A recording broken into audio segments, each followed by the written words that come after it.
I think we're going to kick things off. Thanks to everyone for coming today, our annual Broadband Competition Conference, our Tech Media Telecom, I should say, competition conference. It's grown since our first one. It's my sincere pleasure to introduce Jonathan Sallet, who's currently a senior fellow at the Benton Institute for Broadband and Society, and he's recently published a paper titled Broadband for America's Future, A Vision for the 2020s, and we have plenty of copies, so please pick one up on your way out or on your way in. John has incredible experience in communications and technology policy.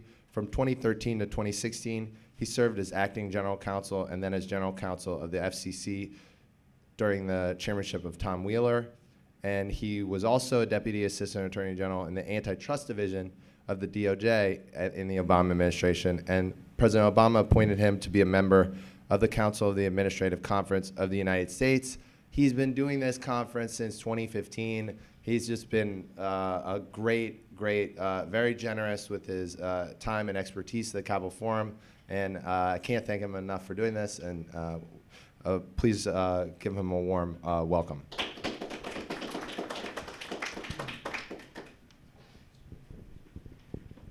So thank you, Teddy. I appreciate the chance to be here with you and the Capitol Forum team. And let me say what we all know, which is the Capitol Forum is a really important source of information, in part, but only in part, because it digs into stories that otherwise go unnoticed. And that's a little bit about what I want to talk about today, what's going unnoticed. I have a background in telecom, I have a background in competition, and my simple thesis is, in a time when there's a lot of discussion of market structures, market power, market concentration, public policy should spend more time focused on competition issues around fixed broadband. And by fixed broadband, I just mean the kind of wires that bring cable or telecom internet service to people's homes. This is a widely subscribed service, and yet there is very limited competition. And therefore, limited competition with a lot of people buying it suggests that we're talking about possible effects of limited competition on millions and millions of Americans. And we know what those effects are classically, right? Less competition tends to lead to higher prices, tends to lead to slower innovation, tends to lead to lower quality. In fact, we're coming into a year, a presidential year, where there may be more talk about antitrust than any presidential year since 1912. And I know Teddy has upstairs in his conference room a wall in the middle of which is a big portrait of Louis Brandeis, right? And Brandeis was critical that year in 1912 in persuading Woodrow Wilson to adopt a progressive view of competition that led to both antitrust enforcement, but also the making of pro-competitive public policy outside of antitrust. And that's what I want to talk about, how public policy can promote competition. So here's an easy example, right? There used to be a time where telephone companies owned telephone numbers, okay? So if consumers wanted to switch providers, they lost their telephone number. And in a day before smartphones, in other words, in the day when you had to actually know somebody's telephone number, that was a big problem. And then Congress made a very simple change, right? It mandated what was called local number portability. Consumers now own the phone numbers. Where they moved, the phone numbers followed them. And that was a very powerful force for competition. It went beyond antitrust. It didn't ask whether anybody had done anything wrong.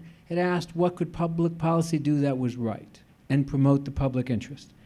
And that story really, I think, epitomizes three principles I want to emphasize. One, fixed broadband competition is very, very limited, and that's a problem not just for consumers, but for communities. Secondly, pro-competition policies can help solve that problem by delivering benefits to consumers, by helping entry into the broadband business. And three, that the right way to think about this aspect of public policy is not to ask what's good for any particular company. is to always reorient the question around what's good for consumers. So as Teddy said, the Benton Institute put out a report in October on broadband policy for the next decade. It's the long view. We have copies, the executive summary that's available for people here today, and it's of course on the Benton website. And it's built around 4 building blocks. Let me just quickly note them. Deployment of broadband where there is none. Promotion of competition where competition is limited and networks inadequate. Affordability and adoption policies to make sure people can get to the internet. And then finally, community institutions like schools or libraries or hospitals or public safety facilities. And particularly think about schools and libraries and hospitals who don't just need connectivity to where their buildings are, but increasingly need to reach out to their users wherever those users are, right? And so we've put out some recommendations. We're spending the next year listening to people, learning, doing more studies. We're going to reissue the recommendations in October of next year. And we're hoping to learn about how to be improved in how we discuss these issues. But for the moment, let me just start with competition. Here's the big picture.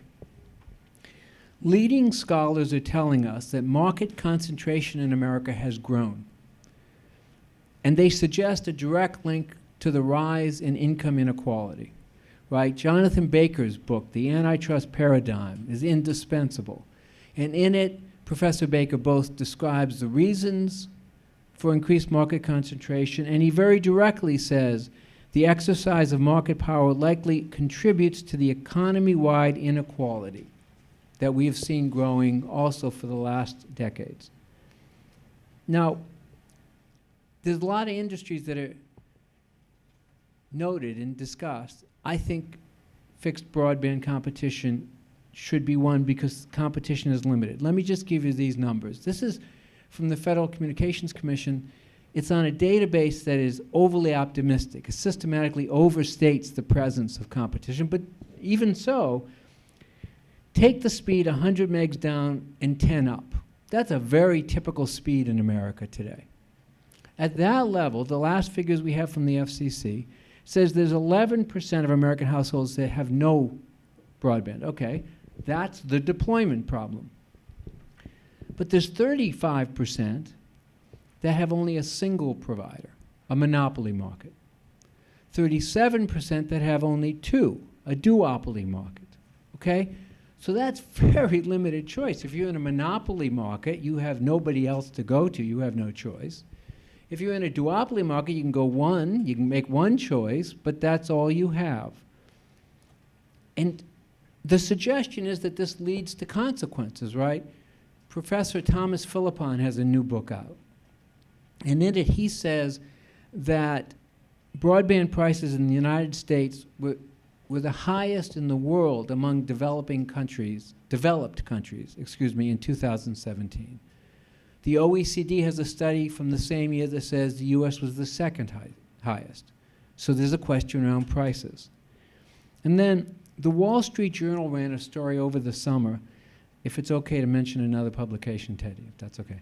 The Wall Street Journal ran a story suggesting that the trend among broadband providers is to push consumers towards premium internet tiers, right? And we've seen the development in the industry where broadband is becoming more profitable than the video distribution side.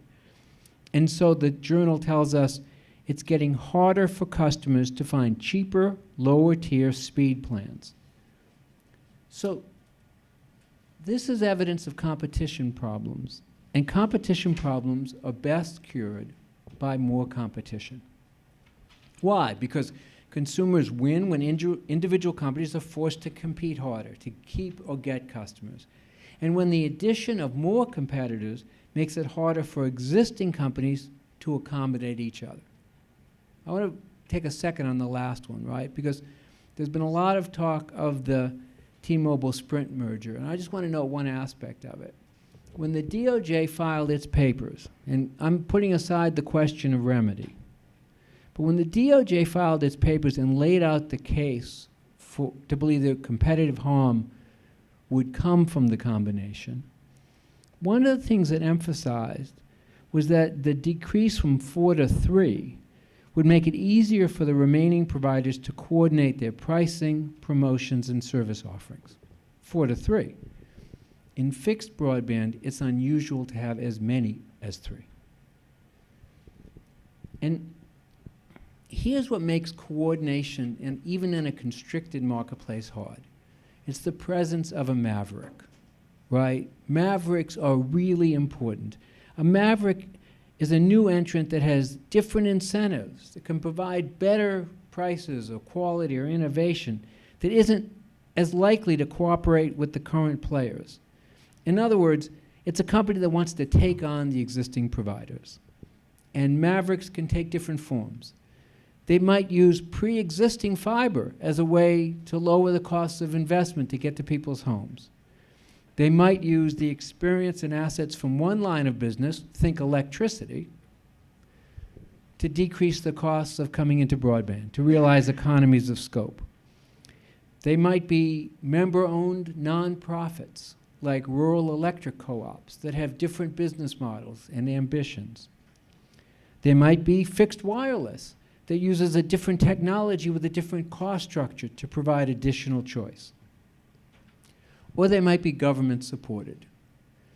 I want to tell you for a moment about what's happening in Alexandria, Virginia, only a few miles from here, where there's only one high-speed fixed broadband provider. That's a problem. The mayor of Alexandria, Justin Wilson, explains that broadband is now basic infrastructure, and the lack of competition leads, he believes, to an inferior product. And small business owners say that the lack of broadband competition limits investment and makes Alexandria a less attractive location for businesses. So one small business owner whose business requires transfers of big data files told Mayor Wilson that that business owner sends his employees who live in other places home to send and receive files where the broadband is better. So the city of Alexandria confirmed that there wasn't going to be additional build-out, and this November issued an invitation to bid for the construction of a municipal fiber network. And the idea is an interesting one. The idea is to build a fiber network that brings broadband to public institutions, right? City governments, schools, libraries. But will also then be able to lease capacity to private providers who want to go to residential customers. In other words, that's in effect a dual-use strategy, providing immediate value for community institutions and longer-term possibilities for residential service. As Mayor Wilson talks about it, he says just serving the government buildings with municipal fiber itself makes financial sense. So in some sense, the ability to then also provide infrastructure that can help serve residential and small businesses is a bonus. Now, we know from academic research that more broadband competition matters, helps push quality up and prices down. And we know the same from on-the-ground experience around the country. Here's just one.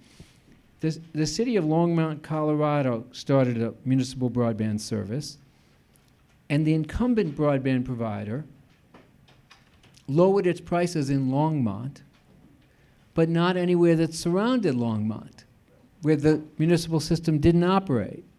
So that a 1 gig symmetrical service was $70 a month in Longmont and $110 or $120 a month in surrounding areas. Now, the question comes, should public policy be involved in helping to build or promote competitive networks? And this brings us to the question that's called overbuilding. And look, overbuilding, I had always understood it to mean somebody else shows up to compete. Like there's one cable company and then a second one or a third one shows up. That's the way, for example, the Commonwealth of Massachusetts defines it. But lately we hear that overbuilding is a bad and a wasteful thing. This is, I think, a fundamental point. What some people called overbuilding we should call by the more familiar name competition. Okay? Because using the term overbuilding to criticize governmental efforts does not provide a basis for careful decision making. Let me give you an example. There are some people who think that there are places in rural America where there's only enough business for a single provider, right? We know that. That's called natural monopoly. For long stretches of the 20th century, it was the basis on which the Bell system existed. We understand that argument. But here's my point. That argument doesn't have anything to do whether you call something an overbuilder. That argument is about competition. The argument is there's not enough consumer demand to support more than one provider. Okay, that's a competition analysis you can talk about. How much demand is there now? How much demand would grow if there were developments like more competition or bigger apps? What are cost structures like? All sorts of competition questions. But I think that argument proves my point. It's not the label of overbuilding. It's the question of competition that's paramount. In other words, the label of overbuilding is no substitute for competition analysis. And that's why we say in our report that there are circumstances in which public money should support competitive deployment. Here's an example. I've been calling this a broadband blind spot because it's a place where government doesn't see a problem. And this is it. I talked to a woman who lives in rural Virginia. She lives in a place where her service is 15 megs down, 2 up. That's too fast to qualify for the new Ag Department Reconnect program because it's above 10.1. It's too slow to even constitute broadband under the FCC's current definition. It's falling in the gap. And so she's not alone. According to the FCC data, there are something like 10 million Americans in that gap. And by the way, another 16 that are between the sort of 25 and 100 meg level downloads. So look, of course the first priority of deployment funding is to reach places that don't have any broadband. Obvious. But there's more that can be done. And I think it's a mainstream idea. In November, Senators Capito and Rosen introduced a bipartisan bill called the Broadband Parity Act that would require all federal broadband programs to support the FCC's current definition of broadband. That would eliminate the broadband blind spot for the woman that I talked about in Virginia. And those senators are scarcely alone. There are multiple states that have taken the same approach. Colorado, Delaware, Georgia, Minnesota, New York, Tennessee, recognizing that communities that lack access to speeds that are currently defined as broadband need help. Some go further. Minnesota supports deployment in areas that lack anything less than 100 down and 20 up. The Lift America Act, introduced earlier this year, took a similar approach. And communities around the country have taken action, different kinds of action. This is important, right? It's not a single solution everywhere. Chattanooga, Tennessee, and Wilson, North Carolina, people know about. But there's more. Westminster, Maryland, South Bend, Indiana, Fair Lawn, Ohio, Amen, Idaho, different approaches. Centennial, Colorado, where this city built out fiber backbone that's open for the use of broadband providers, existing and new, to build out to reach local homes. We talked to a city leader about it, and he said, look, the local companies are not pleased with what Centennial's doing because, he said, they have to compete with everyone else. That's good. We want competition. So in our report, we suggest how government should think about when this kind of funding should be provided. There are multiple factors. We emphasize the benefit to consumers of increased deployment and competition. That ought to be the first question the governments think about when they decide, is this a course they wish to follow? We also go on, let me just say quickly, our competition agenda includes this issue but others. For example, we think municipal governments should be free from state laws that restrict their ability to experiment with different broadband solutions. We think it's important that when infrastructure is created, like roads, that fiber be constructed at the same time and be available to any company to use. We think more entities, including community institutions, ought to be able to qualify to provide lifeline service, which is very important, bringing broadband to low-income people. And we think community institutions should be empowered to act as launching pads so that the fiber that gets to them can, with private investment, be extended to the neighborhoods around them. So, just to summarize, I think that data is clear that fixed broadband competition is limited, and that's a consumer issue. That's the way I've talked about it. But I want to say one more thing. Broadband supports broader economic and social benefits. When we think about broadband, we need to think about the social return on investments, how it helps build communities. When we've been talking to people and writing this report, that's what we heard from local leaders all around the country. Rural communities wanting to give their young people a future. Cities wanting to attract business. Social issues like healthcare delivery. So when we talk about market concentration and talk about the need to promote competition, I hope we'll include this subject, fixed broadband, and its future in our discussion. Thanks very much. I mean, it's a really interesting paper. I have the same, I get confused the same way as a consumer that, oh, this overbuilding is a bad thing. I want to stay on this because I think this kind of gets into a little bit of the ideology and this sort of why have the laws enabled, I guess my question is, what's the history of the laws that have sort of enabled this kind of drift toward 1 to 2 providers? And also, I always think about the structure of these markets and the regulations as, look, you can be a monopoly. If you want to be a monopoly, that's fine, but you get monopoly laws. You get treated like a utility, so your rates get regulated, et cetera.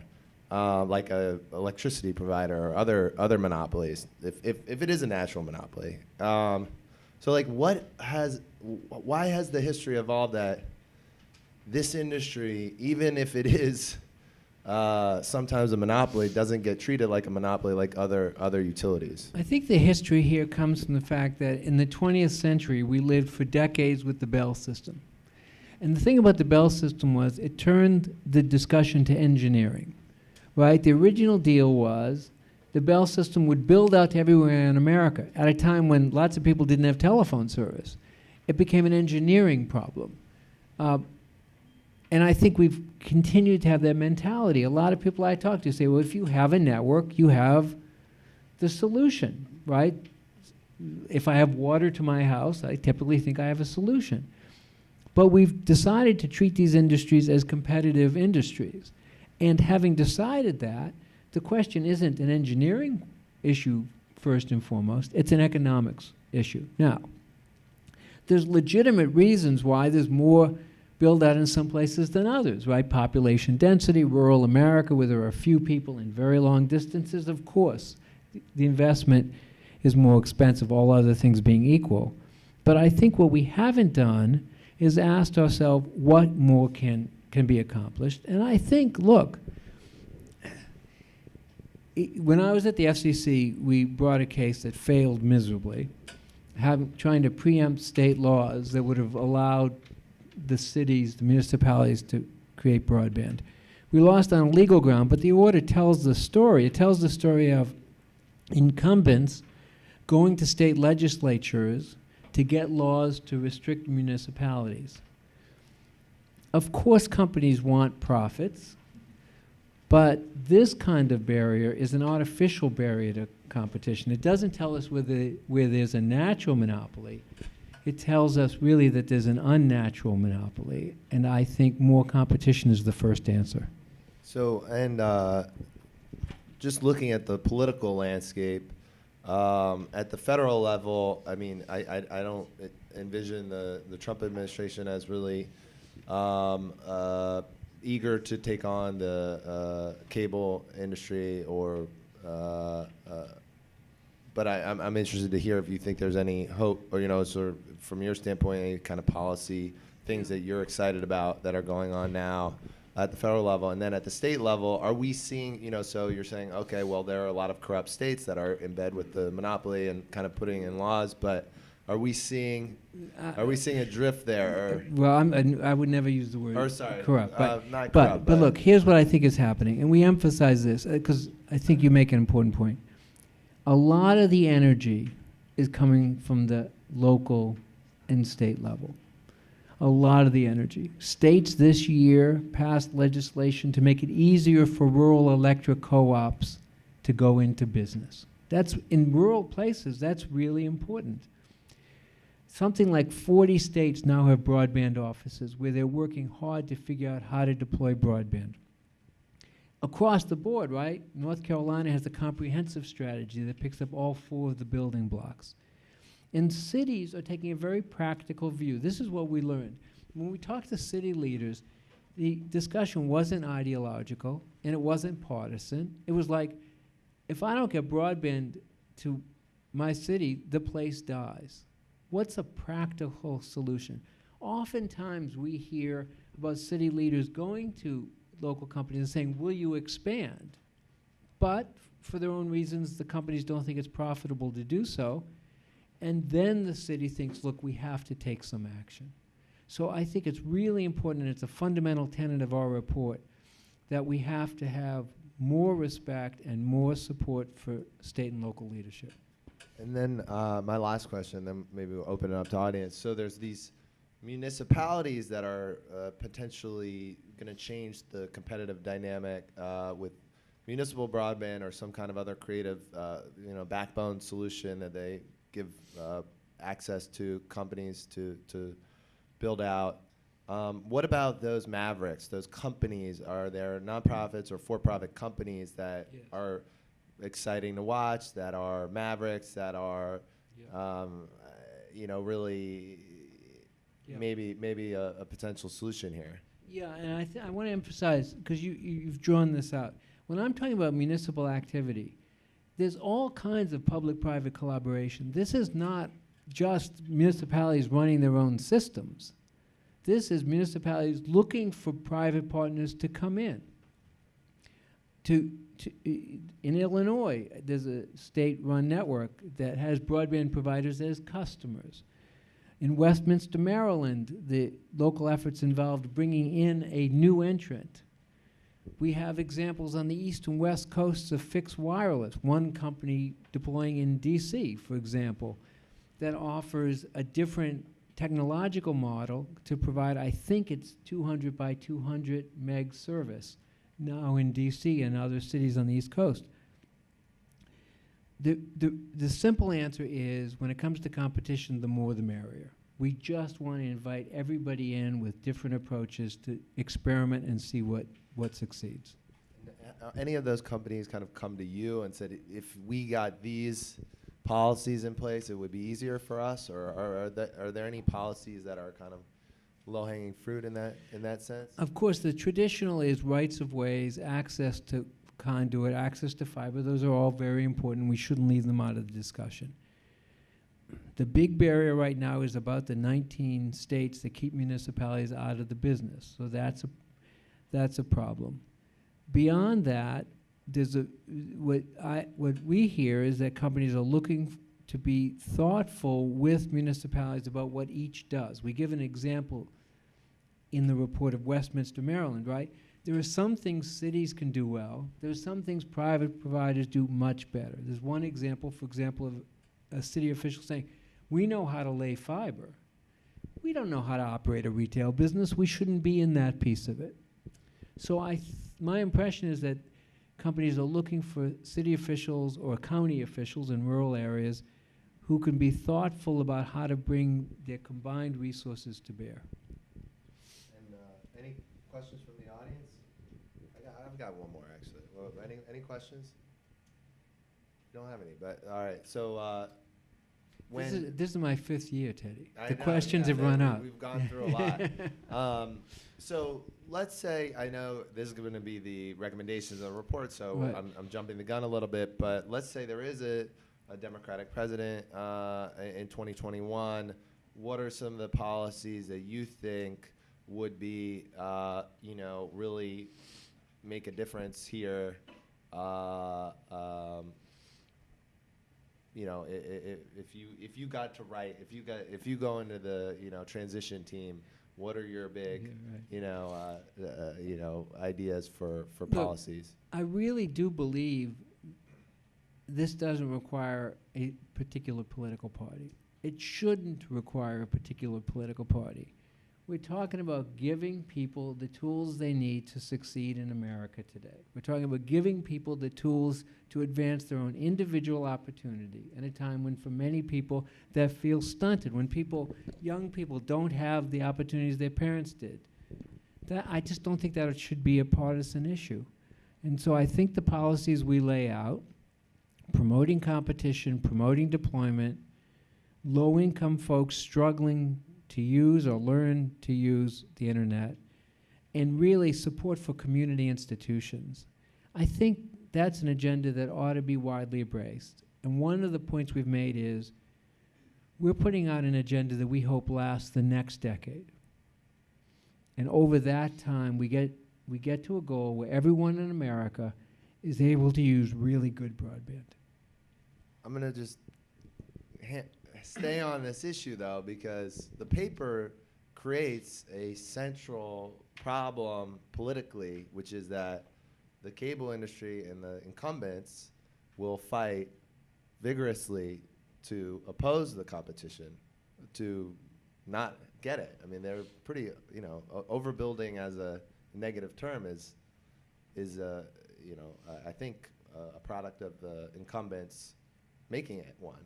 And those talking points are reiterated not only by the Republican Party, which has strong ties to these industries, but also the Democratic Party, which a lot of people, there's, I'd say, a pretty big, sort of pro-cable contingent of, kind of pro-incumbent contingent in the Democratic Party. Is the real political hope here that people are fed up with their monopoly? Is it that younger people are not gonna kind of take the bait on those type of kind of misleading, propagandistic kind of words and things like that? Or what is changing now? What are you hopeful for now that you're like, the dam is breaking, we're gonna actually get choice here, or versus, I'd say the past 20 years where really they've just gotten their way. I mean, between mergers, all the policies that have passed, they seem to be protecting them more than pushing them to compete. So I did a podcast in October with Chris Mitchell, who's been a leader in the efforts to inform people about municipal broadband. And he said to me in the podcast, he said, in our conversations, he's come to think the question isn't what's good for the company, it's what's good for the consumer. And he said that requires a different way of thinking about the problem. I think what's fundamental is that we get people to understand they can do something and it will be in their benefit. And can I just tell you a quick story? Yeah. So I've been around this a long time, right? When the Telecom Act of '96 got negotiated, in the early days of imagining the internet, that was still an inside political game by and large. But by this past decade and this decade, questions around the internet became very, very important to people in their personal lives, right? They didn't view this black telephone thing as something they couldn't influence. They viewed their smartphone and their life being told on that smartphone to them as critically important, and they wanted to influence it. If we have one message, it's that we believe people can influence public policy. And what we're trying to do is to get the word out about how that can be done.